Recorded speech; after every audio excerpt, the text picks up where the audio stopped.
Uranium, যাকে ঘিরে Israel ও ইরানের মাঝে যুদ্ধ পর্যন্ত বেঁধেছে বেশ কয়েকবার। কিন্তু কেন এই পদার্থটিকে ঘিরে যুদ্ধ লাগে বারবার? কি এমন উপাদান আছে এতে যার জন্য উত্তপ্ত মধ্যপ্রাচ্য? ইরানের কাছে 400 কেজি ইউরেনিয়াম রয়েছে, যার পরিশুদ্ধতার মাত্রা 60%। সম্প্রতি এমন দাবি করেছে জাতিসংঘের পরমাণু সংস্থা IAEA। কিন্তু প্রশ্ন হলো, পারমাণবিক বোমা তৈরির জন্য কিভাবে ইউরেনিয়ামকে কাজে লাগায় বিজ্ঞানীরা?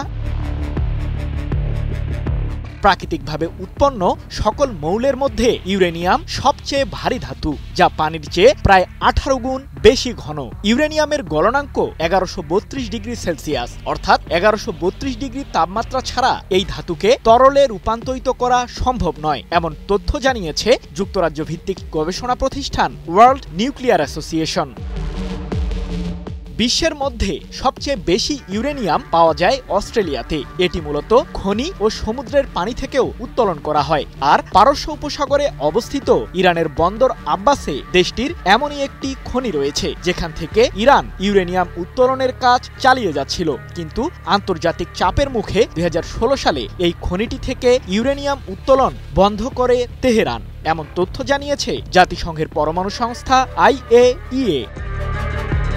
মূলত প্রাকৃতিকভাবে U-238 গ্রেডের ইউরেনিয়াম উত্তোলন করা হয়ে থাকে, কিন্তু এটি দিয়ে পারমাণবিক অস্ত্র তৈরি করা সম্ভব নয়। একটি বিশেষ প্রক্রিয়ার মাধ্যমে U-238 গ্রেডের ইউরেনিয়ামকে U-235 গ্রেডে রূপান্তরিত করা হয়।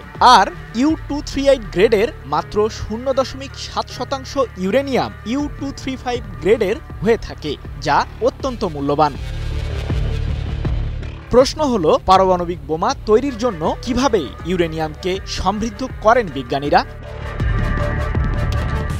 আর এটা ওইটা না, কাপড় ধোয়ার একটাই সলিউশন, চাকা অল ইন ওয়ান।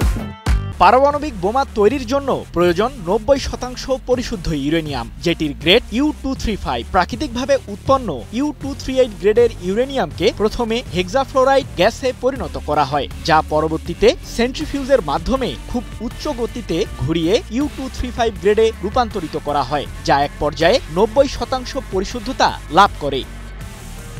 সম্প্রতি IAEA এর প্রধান রাফায়েল গ্রসি জানিয়েছেন, ইরানের কাছে 400 কেজি U-235 গ্রেডের ইউরেনিয়াম রয়েছে, যার পরিশুদ্ধতার মাত্রা 60%। নিমিষেই দেশটি 90% পরিশুদ্ধ ইউরেনিয়াম তৈরি করতে পারবে, যা দিয়ে 10টি পারমাণবিক বোমা তৈরি করা সম্ভব। যদিও রাফায়েল গ্রসির সেই দাবিকে উড়িয়ে দিয়েছেন ইরানের পররাষ্ট্রমন্ত্রী আব্বাস আরাকচি। এ প্রসঙ্গে তিনি বলেন, ইরানের পারমাণবিক কর্মসূচি সম্পূর্ণ শান্তিপূর্ণ। আমাদের মতবাদে অস্ত্র তৈরির কোনো সম্ভাবনা নেই। ইউরেনিয়াম সমৃদ্ধ করছি কারণ এটি আমাদের অধিকার। সৃজন মাহমুদ, নিউজ 24।